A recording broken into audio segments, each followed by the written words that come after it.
What's going on, guys? Welcome back to From the Red Carpet. We had a long Resident Evil month without any news, so it's time to get back into things. We have a lot of news regarding some MCU shows, the future of the MCU overall, the DCEU and some new projects coming to that, and another Resident Evil movie is on the horizon. There's a lot to talk about, so let's dive right in. Starting off, it looks like Daredevil Born Again is seeing the return of a popular character. While some characters like Jessica Jones and Kingpin are returning to the series from the previous seasons of the other show, it wasn't clear if we would ever see Frank Castle again, at least not Jon Bernthal's version. Well, I reported a while back that he may be coming to the MCU, and now it's official. Jon Bernthal will join the MCU as the Punisher in the Born Again series. In addition to that, Sandrine Holt will be playing Kingpin's wife, Vanessa Fisk. The series will follow Matt Murdock, played by Charlie Cox, who protects the streets of Hell's Kitchen as Daredevil. The series is said to start filming this month and will be directed by Michael Cuesta, who also directed Dexter. A related series, the Echo series, will debut this year on Disney+. Actress Alaqua Cox, who plays Maya Lopez, aka Echo, has revealed that the series will debut this October. This one will have Echo going after the Kingpin following the events of the Hawkeye series. We have some new concept art for the Marvel Zombies series headed to Disney+. So we know that Shang-Chi and Kamala Khan will lead a team against the zombies. Here, they are standing with who I am assuming is Jimmy Woo. But also, you can see Icarus appears in the series after having been burned up in the sun. It looks like he's now made of some kind of molten material, or maybe he's just gold. I'm not sure. The Wonder Man series has some new cast members. So, Ed Harris has been added to the cast in a secret role. All I can say is he's playing some type of villain. Another new cast member is Grim Reaper, who may be the main villain of the series, but he'll be played by Demetrius Gross. Like I said a while back, we'll be seeing multiple Kangs in Loki Season 2. Mainly, we'll be introduced to Victor Timely, an inventor variant of Kang who traveled back in time to eventually create a city called Chronopolis. Also, there's Mr. Griffin, who was hinted at in Season 1. In the Void, we see a destroyed Avengers tower, now sporting the name Kang on the side. This is a reference to Kang Enterprises, who apparently bought the tower from the Avengers. In the comics, under the alias of Mr. Griffin, Kang started Kang Enterprises to start his dynasty. So, in addition to these two, who else will we see in the series? It's been reported that we'll see a young Nathaniel Richards, who started the TVA, the same variant who goes on to become He Who Remains. So that'll be pretty cool to see. Avengers Kang Dynasty will be different from what we're expecting. It's been said that Spider-Man will be a main focus of the film, aside from Kang himself.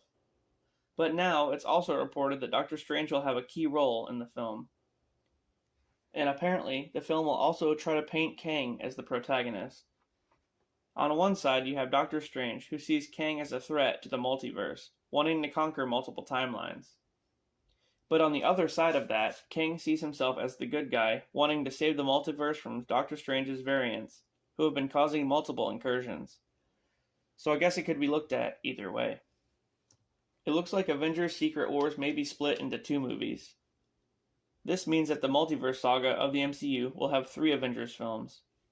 And yeah, Kang Dynasty will have the new Avengers fighting the Council of Kangs. But the Kang from Quantumania will return in Secret Wars as the Beyonder, and he'll put together Battleworld, where heroes from multiple timelines come together. There's news going around that the 7th Avengers film will be titled Avengers Forever, but that's not exactly confirmed. But hopefully, we'll know more pretty soon. The Marvels is facing some drama. So the film got pushed back a few months recently. Apparently, the true reason is due to development of the film being a shit show, as it's been quoted. I'm not sure what that means exactly, but I do know it got good reviews from a test screening, so the movie must be pretty good. Well, actually, what I did hear was that Brie Larson and Teyonah Parris do not get along at all, so apparently they just keep fighting on set, so that can't be good. A World War Hulk movie is still in the works. Even though the last episode of She-Hulk didn't exactly lead into the movie like we thought it would, the movie is still happening. It's been reported that the World War Hulk film could take place in Battleworld, which is pretty much what Secret Wars is based around. In addition to the Hulk, She-Hulk, Scar, and Red Hulk, who we'll see very soon, Maestro might be introduced in the movie. In the comics, Maestro is a big part of Secret Wars. He's a variant of Bruce Banner from the future, whose timeline was decimated by nuclear war, which killed off most of the superheroes.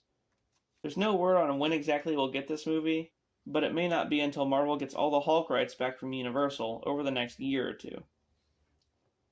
Deadpool 3 will feature multiple Wolverines. Yep, that's right. Hugh Jackman is set to play different Wolverine variants in the film. It's unspecified as to which versions they mean, but Hugh himself confirmed that he'll be playing at least 2 different Logans. More casting news for the Fantastic Four. Last we heard, Mila Kunis was up for playing Sue Storm. Well now, it's been reported that Marvel Studios is looking for a Dakota Johnson type actress for the role. I don't mean Dakota Johnson herself, I just mean someone like her. I do know that Marvel is wanting to cast Sue before the rest of the team. Why? I have no idea. Well, the casting search continues. Also, I heard that Seth Rogen might be Ben Grimm. Could that be a thing? Huh, see what I did there? Yes, Marvel's looking to cast a Jewish actor as the Thing, since he was Jewish in the comics. We all know the MCU has phases and sagas. The Infinity Saga was Thanos collecting the Infinity Stones to kill half the universe. The Multiverse Saga is Kang and his variants trying to rule every timeline. But what's after the Multiverse Saga?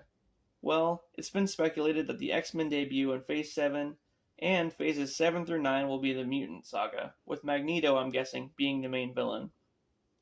Then after that would be the Cosmic Saga with Galactus, which would probably be the finale of the MCU.